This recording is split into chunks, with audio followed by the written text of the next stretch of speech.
Mic'd up.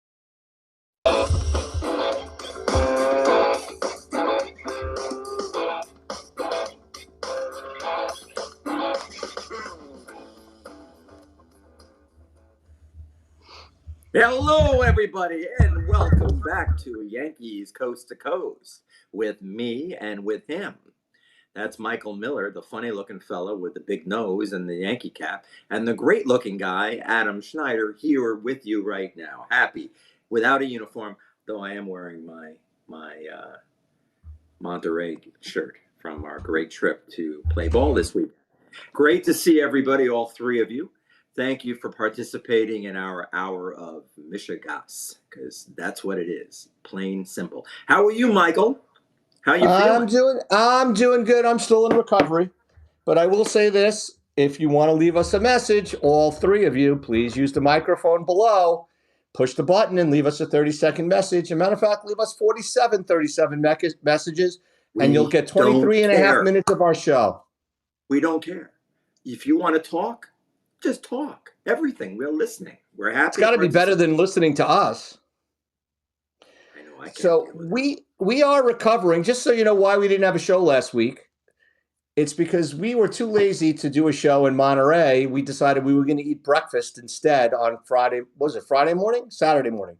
Saturday morning we were going to do a show, but we got lazy and we decided that we were going to eat breakfast and hang out with our team, which did win 2 out of 3 games this weekend. And the third game was lost because me and my brother Richard, who you've met, as well as Paul Boland, don't know how to throw the ball to bases. Was that the reason? Yeah, I mean, there's a lot of reasons. We didn't really hit that well in the third game either, but you know, it didn't help that I threw the ball away 2 times. Looking, yeah. I could not get the bat off my shoulder. That I don't know what it was about Matlock, but whatever he throws, it just sort of moved a little bit. I thought they were balls, and they were not. Well, the question is, when you say Matlock, are you talking about Kathy Bates or Andy Griffith? Isn't his name Matlock? Or is yes, it Matlock? It is Matlock. Matlock. It is.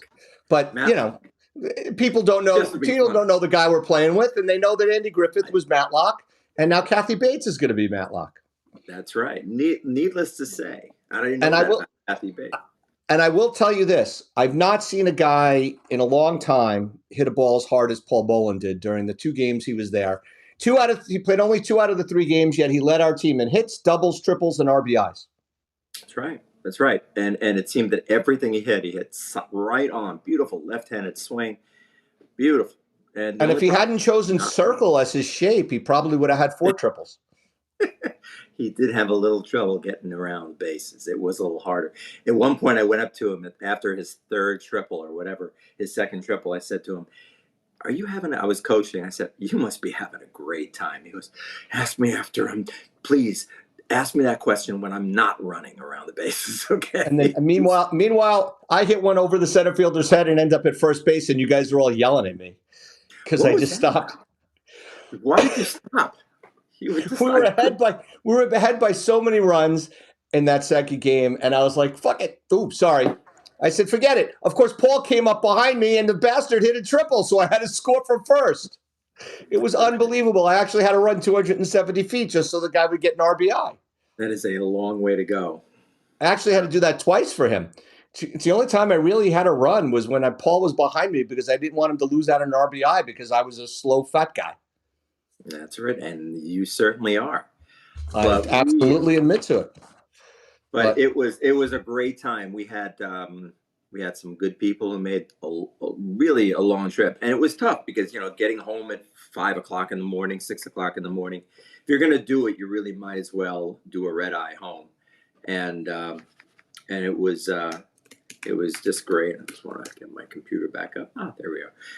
But it was a lot of fun. And Giants were great hosts. I can't say enough about it. But I'm really happy that we were able to get 10 guys. I'm actually gonna give a shout out to a highlights from Lowlife's guy. Ooh. Robbie Lanterman is a PA announcer and as the MC of the banquet was outstanding. I mean, very funny. Very, very. I want to ask you some of the off-color jokes in our third game. Were those yours did you feed any of those to him? Or I because some I of them don't think I fed him a couple of lines, but the off color ones, I don't know. I don't think I gave him anything really off color other than that I said that Sherman was it sorry that I Steve knew that Gottlieb was you. Steve Gottlieb was going to have to take a job as a male prostitute because he had to pay for the artwork for his wife. That one was the only one that I fed him that was probably off color. But the comment about my brother being raised by wolves, that was that was me. And the one that he wrote about me being adopted or something like that, that I wrote that about myself. Nice. So I had some fun with it. Um, but really, it's all Robbie. I mean, think about this. My team in my dugout is Rob Lannerman, Mike Furutani, who played the third game in a kilt, and me. So you've got two really, really funny guys and one really obnoxious guy, me. And that would be you. As you can imagine, our dugout is nonstop. We have so much fun. There are a lot of players who want to be on our team this year because we are having so much fun. Even though we win 6, lose 5, win 2, whatever our record is, I have no idea. But whatever it is. But we've got, we had 10 guys come out from New York, 9 guys from New York, Well, 1 from Denver. yeah. And that was amazing. I really appreciated those guys coming out. I think that everybody did a good job of making sure everybody had something to do. I think Rich taking everybody to that restaurant on was it Friday night? You guys went out for dinner? Yes. Friday night, you guys went out for dinner was fantastic. Everybody had a great time. I think the fact that we went the first night and we just hung out down by the bar, and then Friday afternoon, we were at Cannery Row. We had a good time, and then they made their way to Carmel. I think everybody had a good time. I think my wife's going to go next year just so she can go kayaking with your wife. Yeah, and I want to, not that she is anywhere within 100 miles of this podcast right now. She's flying home from Houston, but I just want to thank my wife for making this trip. I mean, she was great. She hung out with us. I really appreciate it. Yeah. It's nice because When I mean, I don't think she really gets into the baseball. She does her own thing, right, and then she comes and hung out for the games. but I think my wife, who will probably be able to go next year because she won't be working, when she heard that Joanne went bicycling and kayaking and all of those things, Michelle's like, I do those things, and you don't, meaning I won't. She's like, yeah. I said, so you can go and do that with Joanne. Don't go to the games. What do I care? Joanne was pissed because I wouldn't go before the Saturday game. We had a Saturday game at, what was it, 2:30, the late Yeah. game. We had nothing to do in the morning after our breakfast. So she wanted me to go with her on the kayaking. And I'm like, I got to play 9 innings. I'm not going to go. It's a lot of upper body work. Right, it's but she not had easy to somebody to do. go with. She went with the guy from the first team's pitcher, She which went with, she was the guy. I What like was that his lady. She was a name? wise ass. She was great. What was her name? I don't know. I don't know anybody's name. I don't know anybody's name. I barely The know my own starting name. pitcher who threw the whole first game, who completed the game. He was her husband, And she and sat with Argus, and got to give a shout out to the freaking hotel. I mean, the hotel staff came to a game. That's ridiculous. And that was something else. So everyone's sending out asking for their names so they can send reviews. One of them was Amy. I don't remember the other person's name. Nobody's told me. Oh, wait a minute. I got that here because we're talking about it right now. Everybody wants to know who was it. Nasim, I think it was. Did Ranji. Ranji, Ranji, and Amy. Yes. And they came to a game and made signs. They were great. Last year we had a problem in this. I mean, everyone who's had a hotel has had this. At last year's event, we went. Our hotel room was great, but we had a very large family right next to us, and they must have had 10 kids in there. And we were wide awake the whole first night. So we asked if we could move. We went down there, and she said, "No, we're really full." We talked to Ranji. She said, "Don't worry, I'll see what I can do." We go back to our room. 5 minutes later, cart comes, picks up all of our stuff, takes us to a suite, and we get this beautiful, beautiful room. I couldn't believe it. Yeah, we should have hung out in your room last year with that 2-bedroom. We could have had a party in there. There was everything there, a stereo, everything in the place was ready to go. It was beautiful. And we wrote her a beautiful review because we thought that was just how you handle it. Kept making That's me think about the way certain places should treat their best customers. Hint, hint. Um, you know, some fantasy camps we know. But I think that the way we looked at it was so appreciative, and we sent her a great review. She saw me come in, and she came up and knew me immediately. So I mean, obviously, she was looking at the roster and remembered. You know, anyone who's in sales knows you look at your best customers, or it gives you a review. You Well, always not go, anyone in sales. We know people in sales that don't. yes, I know that's true. The one I'm talking about here. She does, and it was really appreciated. She remembered me. She remembered Joanne, everybody. So it was nice. Mhm. Um, it was very, very good customer service all the way around. Anyway, enough talk about the hotel. So let's Fantastic. talk. Our topic of the day is what the heck is going to happen to the Yankees in the playoffs. That's Mhm. really what we're going to talk about. And we have a couple of people who commented, one that just chimed in via voice text, and one that Right. sent us text, a couple of people who sent us some texts. So we're going to get Mhm. right into this Yankees stuff. I want to start off with a person who texted us who normally doesn't participate in the show, Mhm. and that would be Mr. Steve Caro, one of our players from Monterey. And just so you know, Steve Caro went 5 for 9 with 2 runs scored and 3 RBIs. An excellent hitter, an excellent ball player all the way Yep. around. So anyhow, and he batted ahead of me in the lineup, which was fun because it allowed me to knock in some runs. His comments, and I took one out, which was they have to win more games, but than the other team. But he said that Boone should talk less and let the players play. And the second comment was they need to play some small ball when it's called for, and Boone should watch the game and use his gut to make decisions if he has any gut instinct. And I think Mhm. that's a really good point. Something that you and I talked about briefly before the show, and somebody else has written about it, is the Yanks rely heavily on 2 guys. Well, 3 now if you count Wells, right? And really, Mhm. Wells is the only one that's hitting of the bunch. But they rely on 2 guys, and that's not going to work. And they're going to have to play small ball. Guys like Volpe and Rizzo, even, and if it's Dominguez, and certainly Jazz, Chisholm, if the situation calls for it, they're going to have to bunt the guy over. They're going to have to, obviously, Chisholm will steal a base anytime. Volpe's going to have to steal bases. If it's Verdugo, he should bunt every time up because his at bats are all weak grounders, even though, the guy went 15 for 45 with 15 singles and like 17 ground outs. And that's it. And the rest were strikeouts. I mean, that was his hitting streak. I mean, he's just a Mhm. weak hitter. Still better than having Hicks out there. But I think Steve made a good point. They have to watch the game and make a decision on how to play because they can't just rely on these 2 guys because you can see what's going on well, not yesterday because Soto hit the home run, but Mhm. they're not hitting. The offense is dead. Yeah, well, I'm gonna say at this point we're going to assume that yes, they do need to win more games, and that Judge and Soto have to. My feeling is if Judge and Soto do not hit, it's over. Though they might as well just go home after the first game and not even play again, because it's going to be one of those dirge playoff series that we all known for the last 15 years, when they just don't hit. They lose games 2-1, or they win a game. If they do win, they win it very closely. It's just one of those things where they can't do it without the two of them.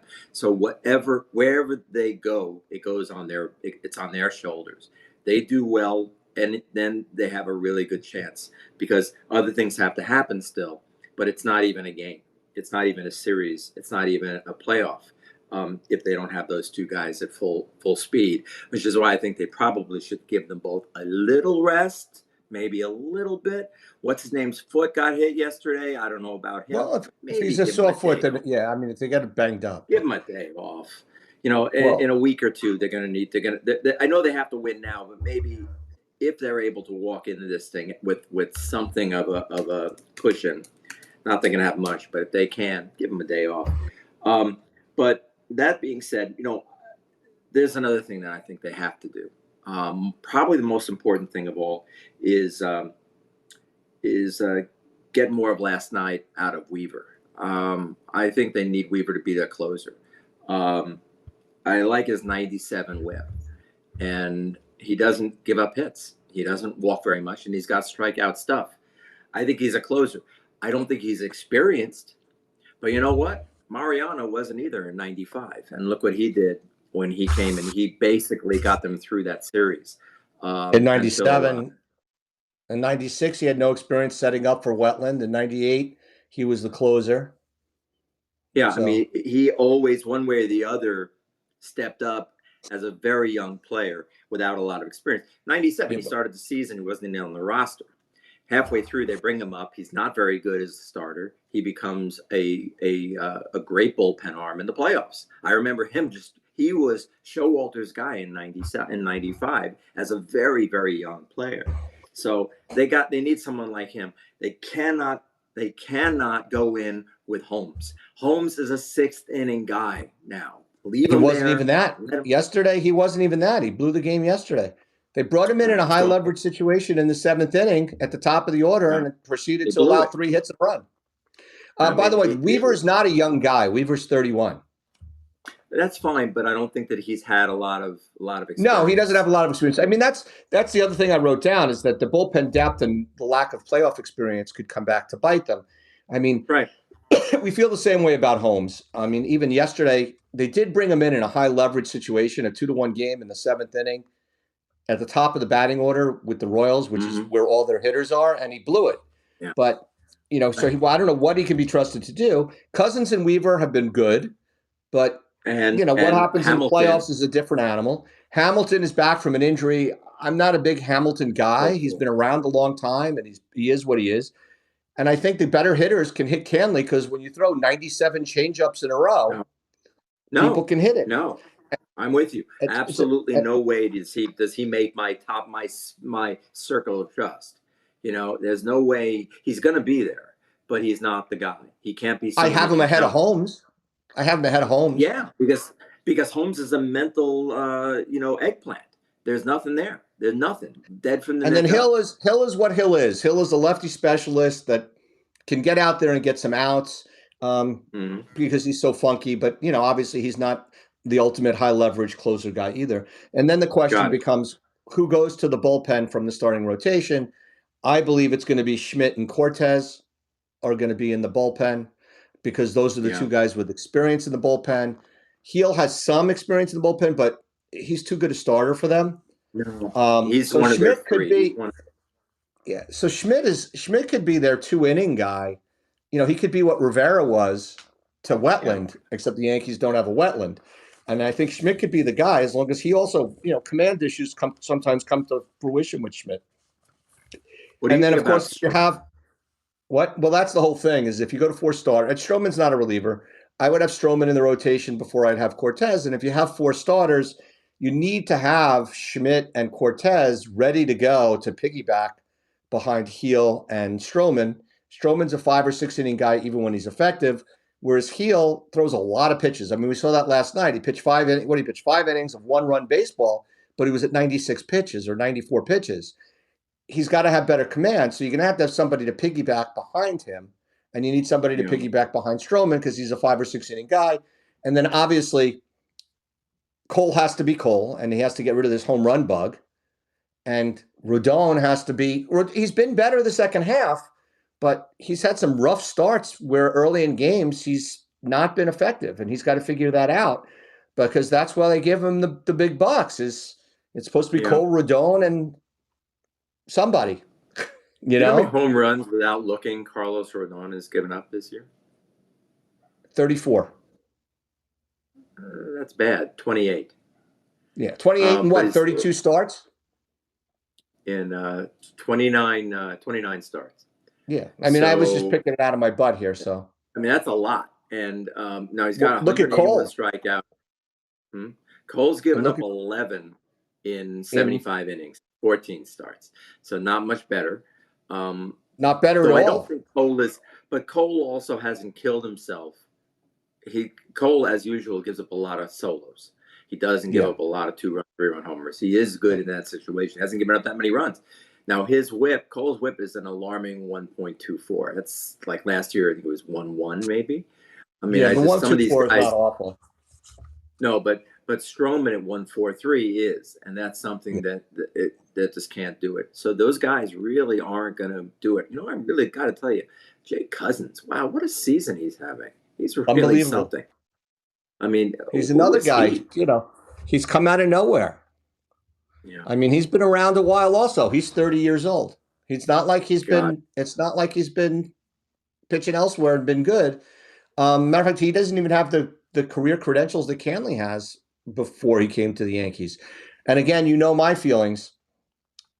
These guys are fungible. As much as I think they've been terrific for the Yankees, these guys have limited shelf lives. They just do, either due to injury or the fact that they revert back. I mean, look at Wandy. He's having not a good year in San Diego. The Yankees probably held on Yeah. to him a year too long, right? Yeah. Most of the guys the Yankees have given up out of their bullpen have suffered injuries or not been good. Robertson got hurt and was not effective for a while, was out of baseball. Now he's come back and he's been really good. Chad Green has missed over 2 years since he left the Yankees, and now he's back with Toronto and pitching well. Quite frankly, I wouldn't mind either of those two guys coming back next year, but that's a story for after the season. The other guy that could be interesting and is another guy who's not even on the roster right now is Efros. I mean, he was really good before he got hurt. They sent him Did down for he? Hamilton, I What happened? believe. What's his story now? Is he hurt? Is he back? No, he's back in the minors. He's back. Yeah, I think when Did they Hamilton just came up, farm they him out? sent him down. Why would they send him down and not, what they really need to do is get rid of Mark Leiter. But the problem is that they don't, for whatever reason, they don't want to admit failure that their big acquisition They're at two the big deadline. acquisitions. I mean, one was sent Listen, this home is the like an first year. hour after. I will say this is the first year that Cashman has not been able to fortify the bullpen at the trade deadline. That's something he's been good at in Yeah, years past. he has been. He has So, been, and this year he stank up so again. I'm not going to But jump him. I'm not going to jump him for that. I mean, he did a bad job. I'm not going to say he did a good job. He did a bad job this year in fortifying the bullpen, but that's not usually something that he's weak at. I think that and the Jazz trade, other than when Jazz went on the IL for 2 weeks, the Jazz trade has worked out well for them as well. that So I was a mean, great trade. And what I like yeah. about Jazz is he's going to play. He'll slot right over to second base, or if they need Well, them, we'll if they feel see. that he's got a third base, if he has a career over there, if they can get someone else, We'll see. they can't get a third baseman. They We'll can do see. that and probably get an inexpensive second baseman from their Well, one farm of the system. things. Maybe this kid Durham. Well, they have Durham, they have Peraza, they have Durant, whatever his name is. They have Peraza, they have Arias and Lombard Jr. behind them. One of the stories I read today, they were talking about landing spots for Bregman because he's a free agent, and the Yeah, but they're Yankees not are going to have money for him in the after they top 30. if they I mean, it all sign. depends on Soto. It all depends on They sign Soto. Soto, they're not going after another major. Yeah. But But I mean, they need a first baseman. They need a first baseman. They need a third baseman. They need a let's save second that baseman. for. That's all the off. I It's agree. all the off-season stuff. That is a call that's our first show after the World Series. Yes, I agree. Hopefully. So yeah, All right, so but if you look at the other, so let's see what Jamie had to say. This Jamie Schneider guy called in. Let's see what he has to say. All right, what's up, guys? All right, for tonight's show, 3 things have to happen for the Yankees to win the World Series. Number 1, I think most importantly, they need to try and hit situationally. It's good that they hit home runs, whatever. The pitching's good in the postseason. They can't only rely on the home run. Second, they need a closer. They need someone to step up as the closer every game. And then third, Verdugo can't play. Well, obviously he gets his brains from his mother and the mailman. But it's very similar to what Steve said. We can't rely on these two guys. You got to play small ball. You got to hit and run. You got to do these things. And I mean, Torres is. I should say, as much as I don't particularly want him on the team next year, he has been very good the last 3 weeks. He's been their best hitter the last 3 weeks. So you got to give him. You got to give him that. But I hope. Another thing that plays off of what Jamie said about Verdugo, and he wrote after to me privately. He said another thing is the Yankees have got to find out a way to hit left-handed pitching, and frankly, Verdugo is the answer. One big thing: get him out of lineup against left-handed pitching. It should but be. This is Dominguez. why you have Dominguez up. Dominguez will Yeah, be but fine. if Michael Kay went over Dominguez's stats yesterday. His stats against left-handed pitching are really bad. I mean, like 545 OPS. The issue with the Yankees and the left-handed pitching, to me, is the problem why the Yankees aren't hitting left-handed pitching is DJ, Torres, Volpe, Stanton. You've got four right-handed hitters who are supposed to be good hitters against left-handed pitching. And Stanton has not been as good as he should be against left-handed pitching this year. He's been better against righties. And then, of course, Volpe has been Volpe up and down, no consistency. And Torres, up until recently, had been bad. And then DJ, I don't think he's coming back on the roster for the rest of the year. I think this injury is it for him. And then they'll figure out what to do next year. And Judge is not an issue. So they, in essence, have 5 right-handed hitters in the lineup all year that should have been better against left-handed pitching. The reason they're not hitting left-handed pitching is not because they need right-handed hitters. It's because their right-handed hitters have not performed. I know before the season, we had all these conversations with Kramer. First time we've mentioned him today. Where he said the Yankees needed a balanced lineup, and his big thing was they didn't have enough left-handed hitting. And quite frankly, they have plenty of left-handed hitting and plenty of right-handed hitting. It's 4 and 5, 5 and 4, and there's no reason that they should not be hitting the left-handed pitching better. It's that the hitters they have not been good against left-handed pitching, even though they're right-handed hitters. And Verdugo, so can they find a way now? Well, Verdugo splits career-wise. Verdugo's better against lefties than righties. This year, he's been Mr. Soft Contact against everybody. So yeah. And obviously Judge and Soto, it doesn't matter if the guy's throwing the ball through his legs, left-handed, right-handed, or shooting it out his mouth like a ping pong ball, they're going to hit it. Except for the last 2 weeks. Do you mind if we just take a little detour? Have you noticed anything about I finally found the hole in Soto. Soto's swing makes one thing that he does wrong when he swings. He really is a sucker for the high and inside pitch. He cannot lay off of it. He's great at laying off the low stuff. He really is good. Anything low, if it's out of the zone, he's not going near it, which is odd for lefties who usually are better on low ball stuff. Is it the hard? Is it the hard inside stuff? Hard inside. He loves that stuff, and he cannot lay off. He has most of his strikeouts this year. I would bet you anything are on a high inside fastball. I would love. There's got to be a stat somewhere showing it, but I would bet that he is. But that's the only thing I think is wrong with that guy's swing. And if he just laid off of it, he would probably hit 350. That's it. The only thing. To be honest with you, a lot of rolls over. This is only other than his second year in the league, when he basically was a stud in 19. Isn't that when the Nationals won the World Series? Yeah. No, I mean he doesn't strike out. He struck out 132 times that year. Yeah. But he didn't strike out 100 times until last year. He struck out 129, and this year he's at 105. But what's amazing is he has more walks than strikeouts every year except for that MVP year, the World Series season. He has more walks and strikeouts this year again. So, I'm an idiot for bringing it up. I'm just saying you can't look at something. What do you think? The opposing teams are listening to this podcast? No, I think he's listening.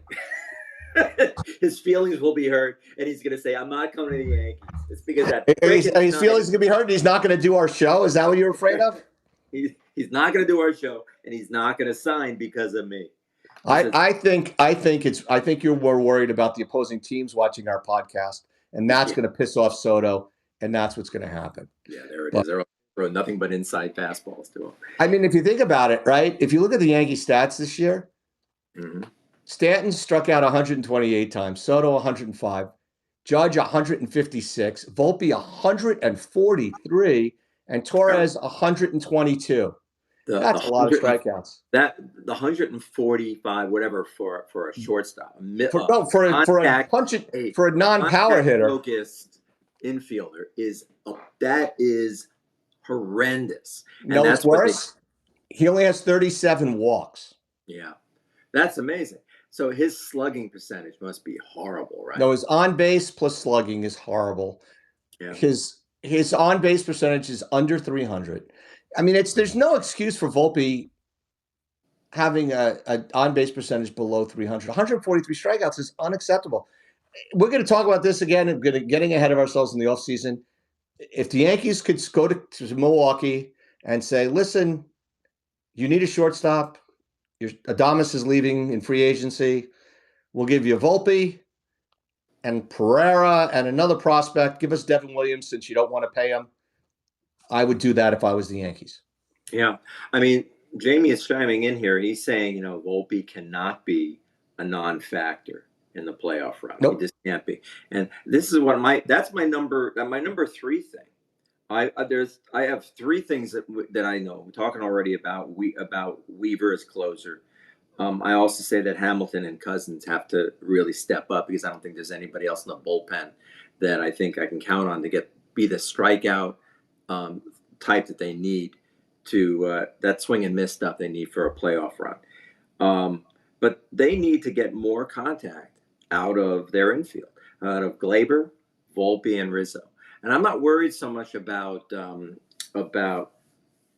Jazz because I actually think he's contributing very well. I don't think there's anything he's doing wrong, and also he's just so dynamic. He's his. We were all so excited about how great Volpe was on the bases last year. Watch Chisholm on the bases. He's out of control. It's like on another. He is like he takes it to an art level, an art form. The way he runs the bases, it's beautiful. And I think it was, and again, Cashman gets a lot of heat from me. I'll give him absolute love for that one. I think it was a great move. And I'm glad wouldn't be if he was leaving this year, but I love that they have him under control for another year. Well, so yeah, I think it's 2 more years. The thing about Chisholm that's interesting is he has a strikeout. He's played 32 games for the Yankees. He's averaging a strikeout a game, but he has 13 stolen bases in 32 games. Yeah. And for the Yankees, that's ridiculous. His Volpe has got 26 in 145 games. It also helps that Jazz is hitting 298 and his on base percentage is 346. Yeah. I mean, he's got an OPS of 902 as a Yankee. Yeah. So they really have to count it. He is key because, I'm feeling that the question marks are the other 3. Now, Rizzo, don't know. What do you think about Rizzo so far since coming back? He's fine defensively. Yeah, he does. He really is. You know why it's great having him? Because Chisholm is not. Chisholm's problem isn't his arm. His arm is actually spectacular from third base. Accuracy of his arm is a little bit of an issue, but is it an issue? I've been noticing his problem. Yesterday he made a fantastic play and a great throw. My problem with Rizzo is he's a hole in the lineup.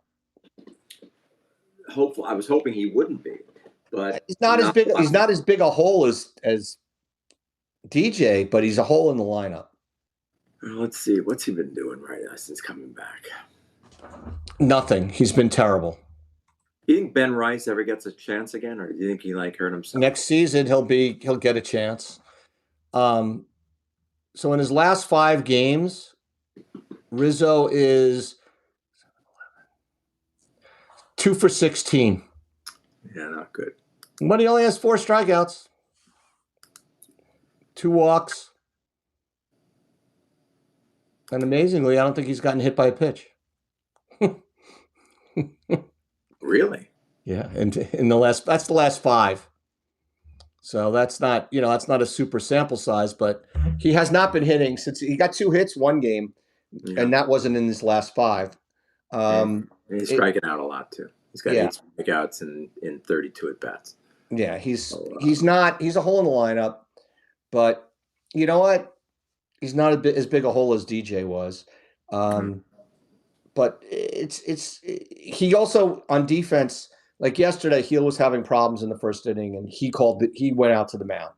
Mm-hmm. So he sort of does rally the troops and can take control of the situation very well and bring something to the table that the Yankees desperately need, because there's nobody else on that infield or even at the catcher position when Wells is playing that can go out there and say whatever needs to be said to the pitcher to get it back under control and get his command. From the moment that Rizzo went to the mound in the first inning yesterday, Heel was much better. So whatever he said worked. I don't know what meaning that has. Yeah.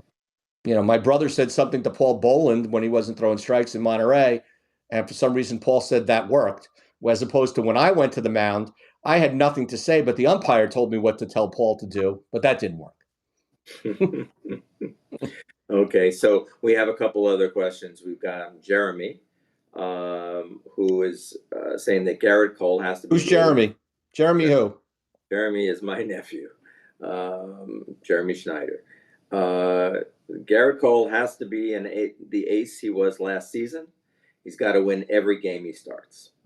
Clay Holmes has to remember how to pitch, or they need to find a new closer. So we know where that is. He's not going to find out how to pitch. And you know what? I don't care enough to give him his time, because to give him time to work it out, it means that he's got an opportunity to blow. So that's the problem. You can't. If he's going to work it out, send him down to the minors. Not going to do that. Send him down to the minor. The Yankees would never do that. But that's where they could have done that with Grisham.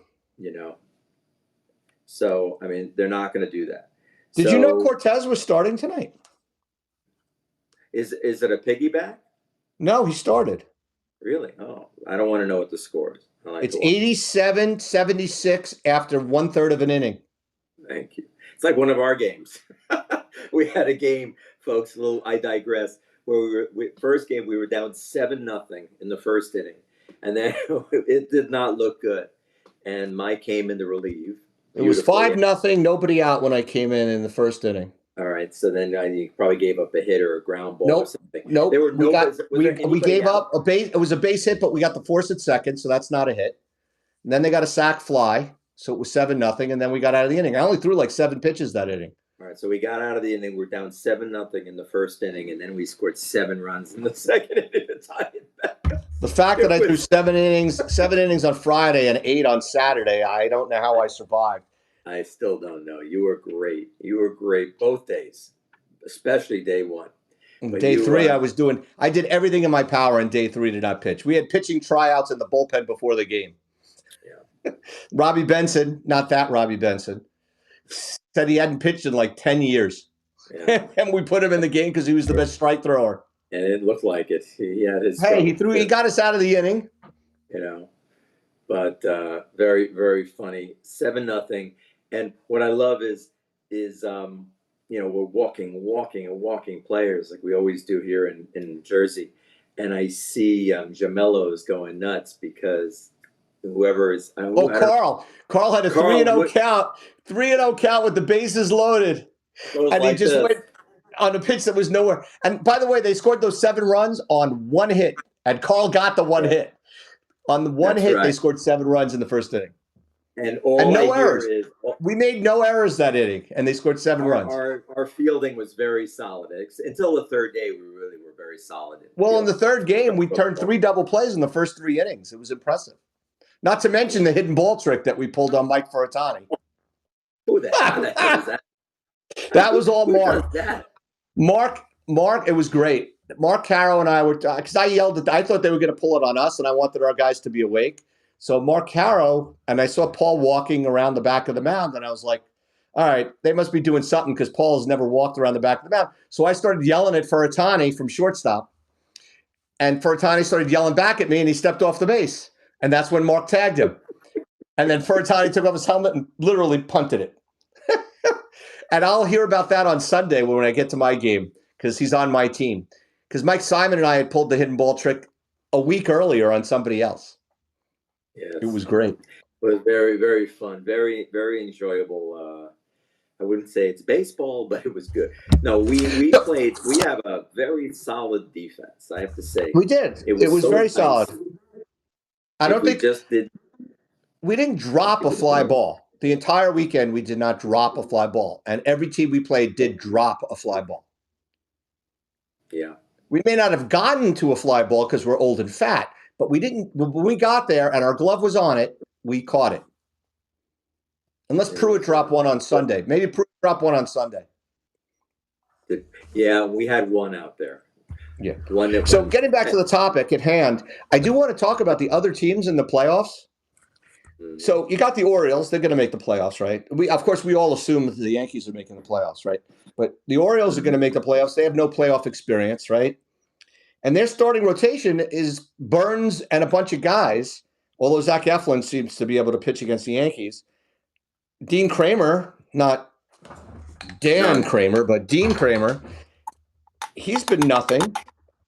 Trevor Rogers hasn't been good, and this Albert Suarez guy has been better than expected. But they have no starting rotation, and they have issues at the closer position too, because their closer has been out all season.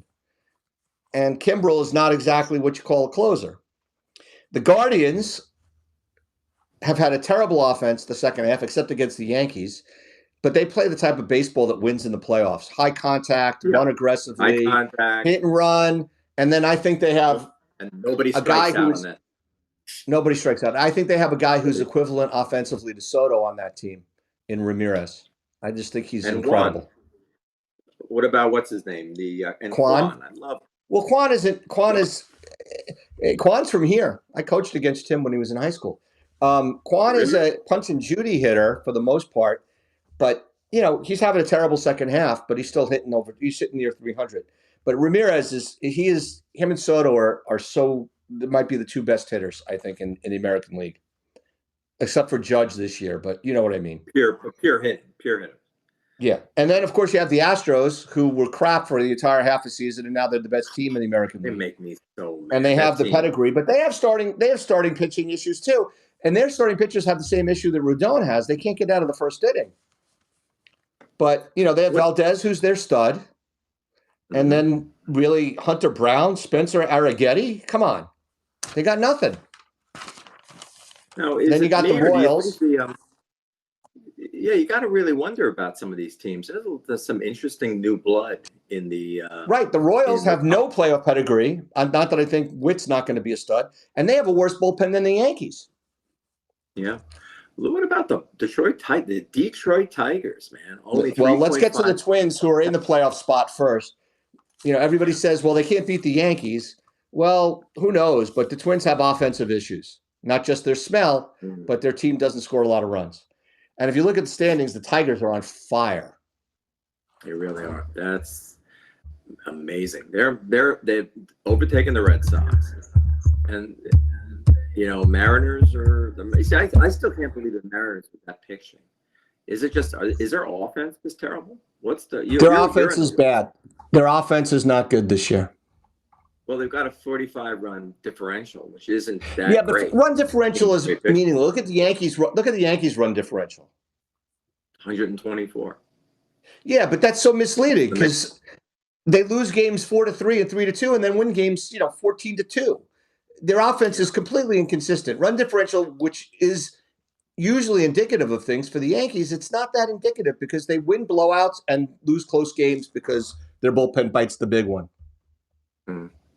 So I'm thinking, and then let's take a look at the National League a little bit, just for fun. What do you think about? So it's Phillies are in, no question. They're up by what? 8 games over the Mets right now. So there's no question. They're done. So Phillies, Dodgers, same thing, right? Dodgers have anybody to worry about? Not really. The Diamondbacks are 5 out. All right, so that's not a problem. The Dodgers are battling the Phillies. Dodgers and Phillies are battling it out for the best record. The Brewers, who are slumping big time. Brewers, they're in because they have an 8.5 game lead over the Cubbies. All right, so it's really just a wild card game then. So let's see. It looks like, how about the Metsies, huh? How about those Mets? I don't know. I just always find the Mets are going to find a way to fall apart at just the right time.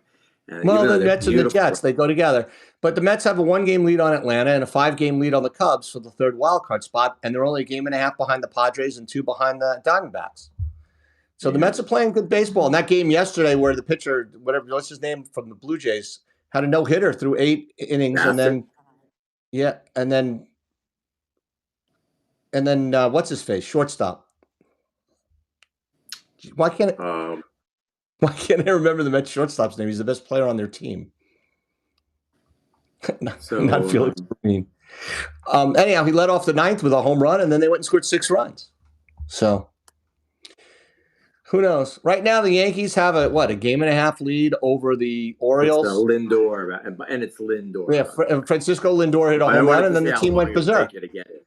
I don't know was really why I hoping. couldn't think of his name. I definitely have some issues. But the Yankees are battling the Guardians for the best record. Astros are 6 games back, but the Orioles are only a game and a half behind the Yankees. So we'll see what happens. And the Guardians have a 4-game lead over the Royals. So it's amazing. I really hate all of the wild card teams because of what it's done to the trade deadline. Because I really still love the fact that there was so much vibrance in that in right around July 31st every year. It's gone now because every team has a shot. But you got to admit that it's exciting that all these teams can get in. And I don't think we've had a year where it's really super competitive, where you've got 5 teams that could turn it around at any time. It could happen at some point where you Well, the have these teams Diamondbacks were a that wild card last year and made it to the World Series. The I Rangers don't were a mean wild that. card last I year. mean that where there's competition to the last day between 3 or 4 teams that could all get to the wild card. Well, the Diamondbacks got in on the last day last year, didn't they? Yeah. So I mean, look. Part of the reason, but you got to remember, part of the reason that the Guardians, the Royals, and the Twins are so good is the Royals are 13-1 or 12-1 against the White Sox, and so are the Twins. What's interesting is the Guardians are only 4-4 against the Twins. I'm sorry, against the White Sox. So they've got a bunch of games left against the White Sox, and the Tigers beat up on the White Sox as well. So you got 4 teams in that division over 500, but then you got the White Sox with 33 and 114. So as bad as the Blue Jays are, they're still 69 and 78. And quite frankly, your Oakland Athletics are 64 and 83, and the Angels are 60 and 86. So you got 3 teams in the American League West that can beat up on on the teams. How are your friends? How are your Oakland A's drawing right now? I don't know. They've been on the road. But how is are they doing terrible because they're leaving, or are they doing great because they're leaving? Meaning, well, they're not doing anything. They're not doing anything extra. I mean, the last game is sold out, and they're not opening Mount Davis. I think I talked about this. They're not opening Mount Davis because that's where they were using storage, and the rats ate all the Mike Fiers bobbleheads. And then there's no, and then the possums went up there and they ate the rats. So it went from landfill stuff to biodegradable. So that's environmentally good. But they have no running water up there. Are they opossums or are they possums? This is the thing. I don't know. They play. All I know is they play dead. Possums or opossum? I don't know, but I have a couple in my backyard, and I kind of like it because if there's any rats, they go away. But what's interesting is there's no electricity up there, and there's no running water. And what somebody told me, and I don't know if this is true or not, is not only is there no running water, they didn't drain the pipes. So the water that was in there where they cut off the pipes is still sitting in the pipes up there. At least that's the story they're telling. And then, of course, like every major league stadium and every major league arena, there's cats because the cats are the ones that eat the rats. I mean, it's like that song, the cat ate the rat, the coyote ate the cat. I mean, it's just the whole thing is out of control up there. But, at least it's biodegradable now that it's all on the animals. Your bones connected to my foot bone. Okay, so and that's how Hermie was born. All right, so I want to ask you about the White Sox. Let's have just the last few minutes about the White Sox, because this is so historically bad. It's amazing. They are 21 and 86 against teams with over 500 record. Yeah, but teams are over 500 because they beat the White Sox. Exactly. They are 18 and 57 at home, 15 and 57 on the road. So they're at least equally bad, pretty much. They're bad. They're horrendous everywhere. They have a negative run differential of 311. They have 15 games to play, and if they continue at this rate with the final 15, if they win 2 of the 15 games, they will lose 129 games. Well, here's the deal. They're playing at a pace where they're going to win 3 out of the 15 games. All right. Maybe 4 out of the 15 games they can win. Right. They're still going to have by far the worst record in the history of baseball. Yeah, because 120 is it, right? Well, not history. There are worse teams, but not in the modern era.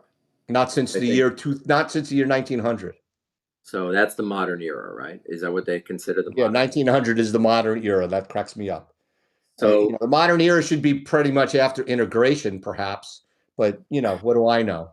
don't disagree. I don't disagree. So, but let's just say that's the case. The 62 Mets are about to be exonerated, as are going to be vindicated for their as the worst team in as I see in the modern era. Nobody ever thinks of anybody else but the Mets. 62 But they Mets. were an expansion team. The White Sox are not an expansion team. Oh, there's no reason. They had hopes. I think they were terrible, but I think people were saying that the Tigers were going to be terrible this year. Not this year. This year they thought the Tigers were not going to be this good, but part of it is that they Well, Scooble is right. on But the White Sox, you got to remember, the White Sox brought in Tony La Russa a couple of years ago because they thought they were on the verge of contending. Mm-hmm. Personally, I think Tony La Russa is the most overrated manager in the history of baseball. He had the best team, steroids or not, in Oakland for 4 years and won one World Series. And he had the best team in St. Louis for years and won what? Did they win a World Series? I don't even think that they did they? Who? White Sox? No, the Cardinals when La Russa was there. Good question. I don't know. I don't know anything about that team. I know they were in the World Series. I don't know if they won it. Right, but he had the best team for years and years and didn't win World Series. I think he's the most overrated. Plus, he's also the jerk face poopy head, pardon my language, who went to the 1 inning reliever. One thing, we do have a request, not to jump around too much, but tonight is a night of that. Who's requested that we not jump around? We have a request to discuss the relative schedules in the last 8 minutes of our show. The Yankees, we know, their final schedule, the rest of the season, they are playing. Who are they playing? So Yankees play the A's, they play the Mariners, and they play the Orioles, right? And then who else? And then the Red Sox for this game. So the Orioles are playing. Who do the Orioles finish up against? Apparently, they play the Tigers a lot, which is good because the Tigers are very hot, and the Tigers are playing for something very important. So you want that. Not that the Mariners, the A's, the Yankees don't have to worry about. Oh, the Yankees finish up against the Pirates, also out of it. Yeah, the Orioles play the Tigers today. Tigers, right? Then they play the Giants. Then they play the Tigers. They play the Yankees and the Twins. That's not easy. Yeah, they're playing teams that are in it, except for the Giants. By the way, because I watched a lot of the Yankee games on the MLB TV app. I cannot believe how many commercials they have every game that says "Come see the Yankees in Oakland," because obviously they can geographically design the ads. Clearly, the Yankees are not drawing. They're not drawing for the Yankees, so that'll be interesting. I am going to the games, all three of them, Friday, Saturday, and Sunday next week. You in New York will be able to see me on TV because I'll be sitting in the diamond level in the second row. I will be sure to make faces at you all. And then on Saturday, I am not sitting there. And then on Sunday, I'm back at the diamond level, which is really a waste for somebody who doesn't drink because they give you free drinks. All right. So let's just want to look at these schedules again. Who else's schedule you want to look at? I mean, the Orioles schedule. It really the only I care about really the Orioles. I don't think the Red Sox have a chance unless they sweep the Yankees this week. That would be interesting. But I don't care. The Red Sox aren't catching the Yankees. No, but the Yankees could fall out. If the Yankees could fall out into a tough situation in wild card. Well, if they fall back in the wild card, if they fall back into the wild card, all bets are off. They're probably looking at being the top wild card and probably having to play the Royals. Yeah. Who would be the second wild card? The Royals seem to play well against the Yankees. Well, the Royals have good starting pitching. Seth Lugo looked like a stud, and Reagans is really good. And have you ever seen anyone fly like Bobby Witt Jr.? My God. Bobby Witt? Yeah, he's pretty damn I've quick. never seen anyone fly like that. He runs. They say he runs 30 feet per second. Yeah, allegedly he's got the fastest sprint time around the bases in all of baseball. Unbelievable. They As said Ricky Henderson used to say about Steve Sachs, he called Steve Sachs the fastest white guy he'd ever seen. But it seems like Bobby Witt is faster. Can't say those things anymore. Ricky can say whatever Ricky wants. Just ask Ricky. That's Ricky. Yeah, exactly. All right. So the By the way, La Russa won 3 World Series, 2 in St. Louis and 1 in Oakland. Wow, little did we know. In the 8th. All right. So what's the Giants' record? Are they under 500? Yes. All right. So they stink. The Giants, they're 72 and 74, but they're not that good. All right. So, but that's okay as long as they are relatively close. They're not. They're nowhere near. They're more than 10 games out of a playoff spot. All right, and they're playing in Baltimore. I believe so. Then they go. So they finish up against. So the Tigers have a lot to play for. The Yankees have a lot to play for, and the Twins have a lot to play for. Really, they've got 9 very tough games in their last 12. So that's pretty good. And then 15 because they got the Tigers twice. Mm-hmm. So they got the Tigers tonight. They got 6 against the Tigers. Well, no, they got the Tigers tonight and then 3 more. They don't have a wraparound like the Yankees do with the Red Sox. They have the Tigers tonight and then they go someplace else. And they go to then they go to the Giants and then they play the Giants and the Tigers come next week home to see them. So, but they've got that's 12 tough games out of 15. Well. So that might be it. That might be the chance. Now the Yankees. Last time this happened, though, the Yankees didn't help themselves. They got the Pirates at the end. They've got the Red Sox, who are hopefully out of it by the time they see them again after this series. Uh-oh. Is there a Kramer sighting? Kramer sighting.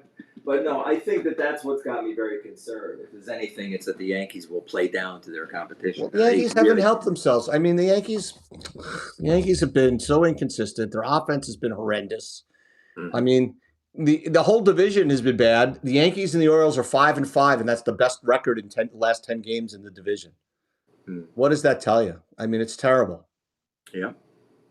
It's just bad. It's been some bad baseball. The Yankees have been so up and down. The 124 run differential is terrible. The fact they lead the league in on-base percentage doesn't mean anything to me because it doesn't seem like they get on base. They get on base in bunches.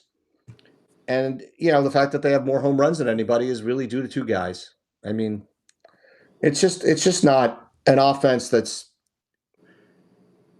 deep, and that's going to kill them. And when you get, quite frankly, Stanton has a better playoff pedigree than Judge does. And Judge I'm telling you, Judge cannot have one of his, A-Rod playoffs. No, he needs to have an A-Rod 2009 playoffs. Yeah, that's it. So that's the ticket. But right now he's looking a lot like April Judge. So this is okay. Again, now as much as I'd like him to be beautiful, like having like firing on all cylinders right now, as long as they keep winning, that's fine. As long as even they're keeping winning, they're winning fine. They're winning 2 out of 3 right now, which is all I care about right now. 2 out of 3. Right. And I'd like to see it would be great to see them sweep. That would be lovely, but I don't know. Anyway, I think we're almost done here. I think we're done. Put a fork in us. All right. Let's see what they do this weekend against Boston. We'll talk next week on Thursday. We will have a very good feeling before the Yankees come here to go to Oakland. And then I'm hoping on Thursday the 26th, I'm working for the A's that day. It's a day game. And I will be at the stadium working. So that could be a fun and interesting show if I could do a live remote. That would be a great fun. Jamie's telling us to get off the air, go watch the game. But at least he said good show. Good guy. Jamie, say hello to your father when the mail comes tomorrow. Take it easy.